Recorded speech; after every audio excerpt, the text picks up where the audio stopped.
న చ మాం తాని కర్మాణి నిబధ్నంతి ధనంజయ ఉదాసీనవదాసీనం అసక్తం తేషు కర్మసు. ఓ అర్జున, సృష్ట్యాది కర్మలయందు ఆసక్తి లేనివాడనై ఉదాసీనుడనై ఉన్న నన్ను ఆ కర్మలు బంధించవు. మయాధ్యక్షేణ ప్రకృతి సూయతే సచరాచరం హేతునానేన కౌంతేయ జగద్విపరివర్తతే.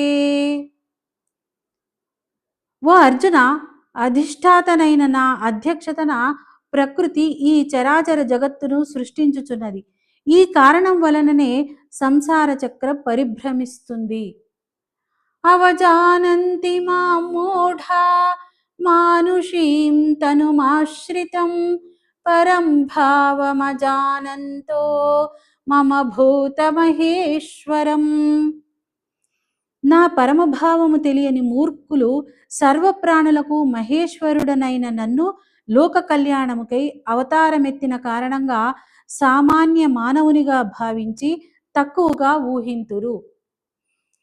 మోఘాశా మోఘకర్మాణో మోఘజ్ఞానా విచేతసః రాక్షసీమాసురీం చైవ ప్రకృతిం మోహినీం శ్రితాః.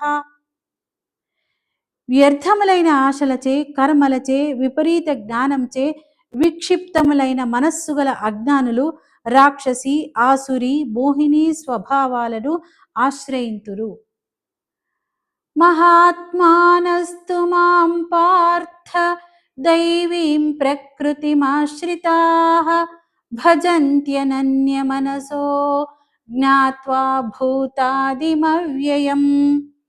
కానీ ఓ పార్థ, దైవీ ప్రకృతిని ఆశ్రయించిన మహాత్ములైతే నన్ను సకల ప్రాణులకు మూల కారణముగను అవ్యయునిగను తెలుసుకొని నిశ్చల మనస్కులై నిరంతరం నన్నే భజింతురు.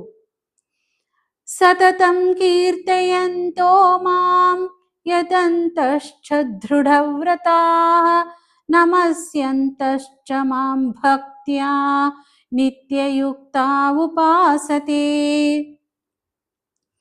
ఆ దృఢవంతులైన భక్తులు నా నామగుణములను నిరంతరం వాద్య బృందములతో కీర్తితురు. నన్ను చేరుటకు ప్రయత్నింతురు.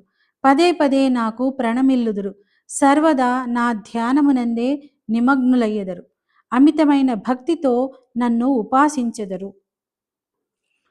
జ్ఞానయజ్ఞేన చాప్యన్యే యజంతో మాముపాసతే ఏకత్వేన పృథక్త్వేన బహుధా విశ్వతో ముఖం. మరికొందరు జ్ఞానులు నన్ను జ్ఞానయజ్ఞముల ద్వారా అభేద భావంతో ఉపాసించుచుందురు. మరికొందరు అనంత రూపాలతో ఒప్పెడి నా విరాట్ స్వరూపమును పృథక్ భావంతో ఆరాధించుచుందురు.